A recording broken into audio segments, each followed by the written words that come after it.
দুর্গাপূজাতে ঘুরবো ভেবেছি প্যান্ডেল গুলোতে, কিন্তু প্যান্ডেলে যাওয়ার নাম করে প্যান্ডেল খুঁজতে খুঁজতে এই কথা এসে পড়লাম, সেটাই আমি বুঝতে পারছিলাম না।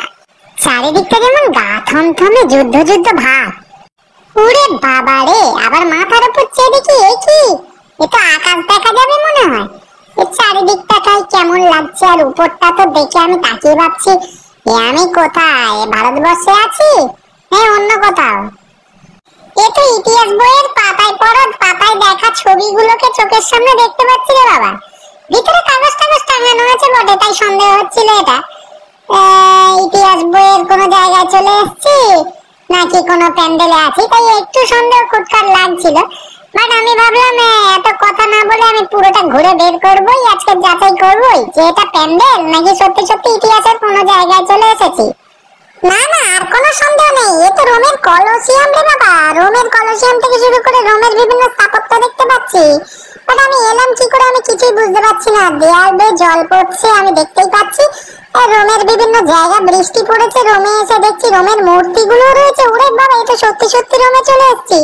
সেই ওপরের এই বাঁশখুঁটি দেখে আবার মাঝে মাঝে মনে সন্দেহ হচ্ছে, কিন্তু মনে হচ্ছে যে সত্যি সত্যি এবারে রোমে চলে এসেছি যেন। এত সন্দেহ টন্দেহ করে আর লাভ নেই, এবার দেখি ঘুরে দেখি। এসে যখন পড়েছি সুন্দর করে ঘুরে দেখি, বেশ ব্যাপক সুন্দর লাগছিল। এই যে চারিদিকে রোমের আরো বিল্ডিং দেখতে পাচ্ছি। ওরে বাবা, এক জায়গায় এতগুলো কি করে এলো আমি তো বুঝতেই পারছিলাম না। ওরে বাবা, উপরে আবার দেখছি একটা ঘোড়ায় করে কে লাফিয়ে আসছে, কোনো যুদ্ধ টুদ্ধ লেগে যাবে ভাই, এবারে কি ভয় লাগছে।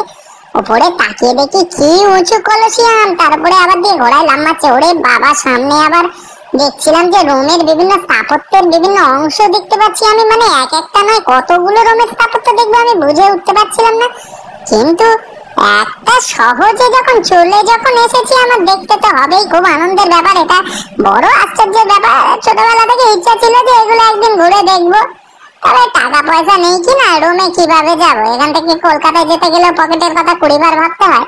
তো বেশ ভালোই লাগছিল, আনন্দ হচ্ছিল। ওরে সামনেরটা তো কি দারুণ লাগছে, মারাত্মক লেভেলের লাগছে। পুরো সেই রোমের বিল্ডিং গুলো এতদিনে ধ্বংস হয়ে যাওয়ার কথা, কিন্তু এখনো এত সুন্দর কি করে আছে আমি বুঝতে পারছি না। হ্যাঁ, ধ্বংস ভাব এসে গেছে, ধ্বংসের অবস্থা, কিন্তু এখনো পর্যন্ত এগুলো দেখে কি আনন্দ লাগছিল, কি অপূর্ব লাগছিল দেখতে, সুন্দর। কেমন লাগলো আমাদের রোম? টাইম মেশিনে করে তোমাকে ফিরিয়ে এনেছিলাম এই জায়গায়, ব্যাপক সুন্দর না?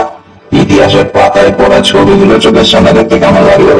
ওরে বাবা, এটা কোনো এলিয়েন নাকি? সত্যি সত্যি রোমে চলে এসেছিলাম, আর সত্যি সত্যি রোমে চলে এসেছিলাম। কিন্তু বাইরে বেরিয়ে দেখি সিদ্ধাচার্য স্কুল, আর দক্ষিণ বারাসাতে সিদ্ধাচার্য স্কুল। এখানেই তো ভাই বড় সন্দেহ হয়ে গেল। দাঁড়াও, আমি একটুখানি জেনে এসে বলছি ব্যাপারটা কি, তোমরা ততক্ষণে জায়গাটা ভালো করে দেখে নাও।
প্রশান্ত মিস্ত্রি ছাড়া কেউ করতে পারে না। মানে আগের বারে আমি সন্দেহটা করেছিলাম, কারণ আগের বারে ঠিকই দক্ষিণ ভারতের এই জায়গাটায় তিনি এমন জমিদার বাড়ি বানিয়েছিলেন ভাই, আমি এসে টোটাল ভয় পেয়ে গিয়েছি।